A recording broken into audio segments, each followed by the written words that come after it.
Hey everybody, this is Denny. And this is James from TeaDB, bringing you episode number 161. So we got another tea from Cliff 3 Teas, and this one is definitely seeming a little bit more roasted. Yep. So it's one of the 4 famous bushes, Tieluohan. So should be a nice little compliment to the roadway that we had last week. And we're gonna go a little harder than we did last week because James is brewing.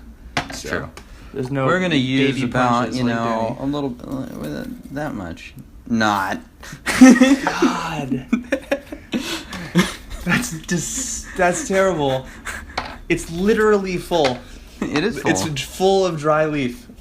It's not. Don't do this with pour, by the way, guys. Holy hell. So we'll give this a quick rinse. Oh my god. Okay, this isn't from the faint of heart. Look at how dark that is already. And we are gonna die. And we're gonna get to the stuff right away. So definitely way more roasted than the previous tea. And this would probably definitely be a tea that is going to be significantly better in 2 years once you let that roast die down a little bit. Totally agree. It's got hints of sort of kind of like a roasted peanut kind of a flavor going on. Yep. Had a little bit of a chocolatey cacao vibe from the dry leaf too. Looking forward to this. This is going to be a punch in the face. As you can see, James is basically flash brewing this because if you didn't, we would die.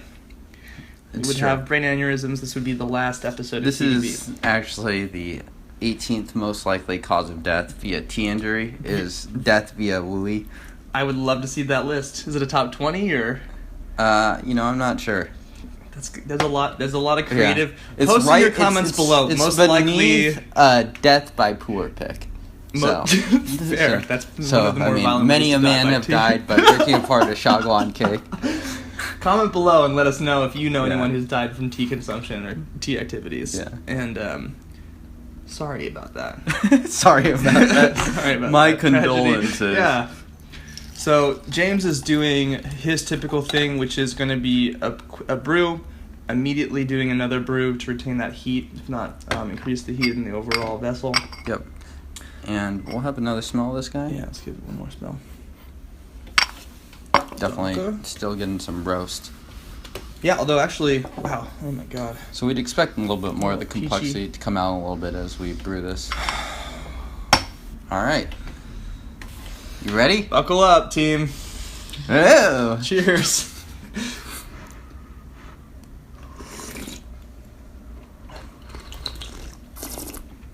Somehow he pulls it off. This is great. Got a little bit more of the corn sweetness. Not as much rock taste. I'm wondering if that's as a result of the 8 versus 4 grams of leaf that we're using or not. It could be. We'll see. I'm used to that rock taste sort of coming out a little bit later. It's not terribly offensive in any way. No. It's a little bit heavy on the roast, I would say. I think it's brewed well, frankly. But it's strong. And honestly, Yeah. if I were left to completely my own devices without TeaDB, I would probably be not even giving this a rinse. Just because I think I do trust the cleanliness of it. Yeah. But because we want to get to the good stuff faster, Yep. we will give it a rinse. Yep. Definitely fair. This is great. Gosh. It's very strong. It's leaving sort of like a really warming feeling in my chest. I'm in a t-shirt, which I am thankful of. Yeah, well, it's been a week since we last filmed, so I had to change shirts. Because I change shirts every week, at least once a week. At least once a week, yeah, you unlike change some shirts. people. You can leave me a comment with a still frame of that photo that we just did. All right. Cheers, guys. Cheers.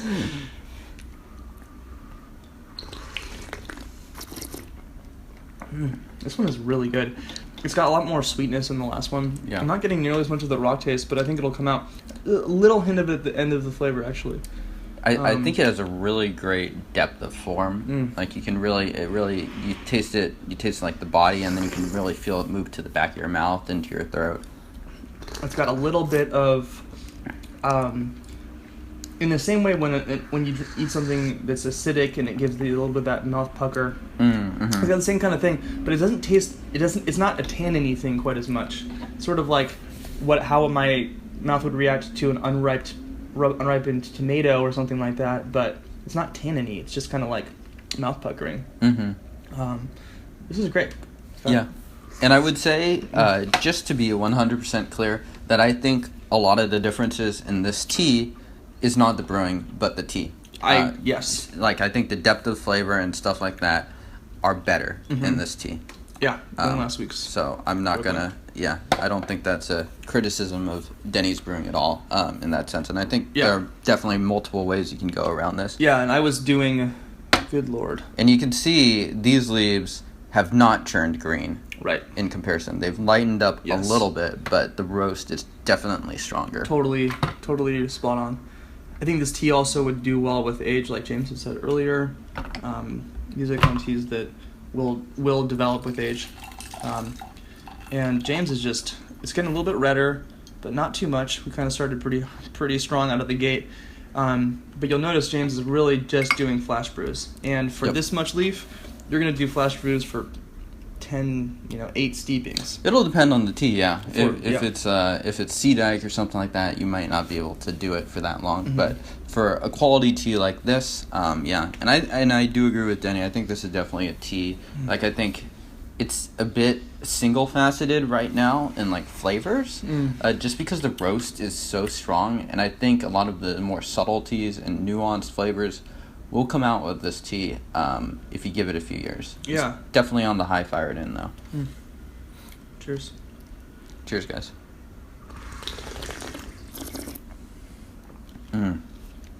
More flavors coming out in this tea. I get a little bit of like fruit coming out now, finally. Yep. Can finally taste it through the roast. A little bit more of the rock taste, too, at the end. That is developing the most for me, most obviously. That, like, lingering saltiness that makes Wuyi so delicious. And this is a really nice one. I think, and one thing, we were just drinking the Rugway last week.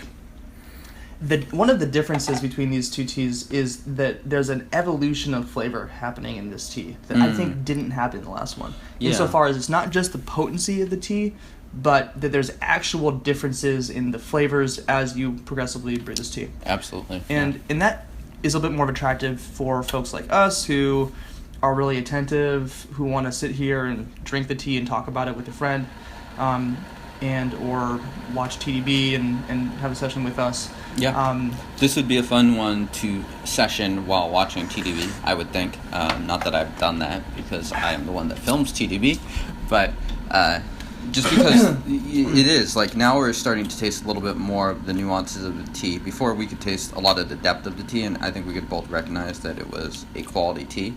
But a lot more of the tea. The tea's getting a lot more interesting right now. Yep. Yeah. Little flavor, little hints of chocolate. How do you think the age would play with this tea in terms of the roast? I think it would let the roast just be a little bit less aggressive, especially on the first couple steeps. And, I mean, as you let it age, I think more like sort of like, usually stereotypically more sort of like plum, like dark plum or dark cherry will come into the tea after, 6 or 7 years. And you'll get less of that roasty flavor. My favorite Wuyis have been teas that have been about, 10 to 12 years old. And the roast, you can't taste it hardly at all. It was probably extremely roasty while young. Yeah. And they're just very nuanced and offer a very dynamic experience deep to steep. Yep. Cheers, y'all. Cheers, guys.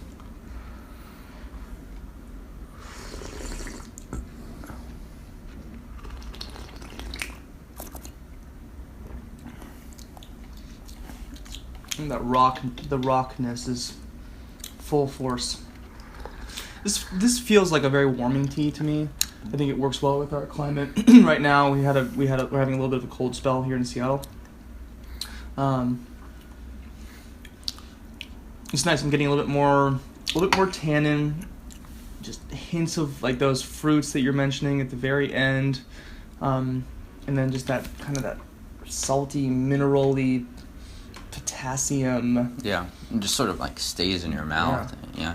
My throat also feels very sweet. If I were to have water now, take a smell of that. Yeah. It's starting to smell a little bit more of that rock. Minerals and floralness are starting to come into the tea. But these Wuyis are really they're gonna show an aroma that's not gonna match the flavor as much as the other teas will. So keep that in mind, especially for new folks out there just trying Wuyi for the first time. It's gonna smell different than it tastes, and that's not bad. Doesn't mean the Wuyi is bad. In fact, you should expect that. Mm-hmm. But this one actually I think is more similar to the taste is more similar to the smell than the Rogue we had last week. Yeah. Would you say for the Rogue, for instance, the aroma was a little bit more appealing than the taste? I think so. Yeah, I think so. And that doesn't mean that that's not a high quality tea or something to enjoy or look out for. Yeah. So be attentive to all these different parts. Mm-hmm. And this is great though. I think Rogue does tend to be one of those teas. I mean, you could even think about it in terms of like cassia bark or cinnamon bark. It's sort of like spicy, higher note, so more of that aromatics. Whereas this Tieluohan is more associated with deeper, heavier flavors. Mm.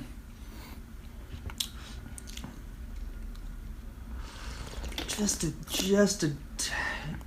a whisper of some vegetal stuff I get going that too. on. Yeah.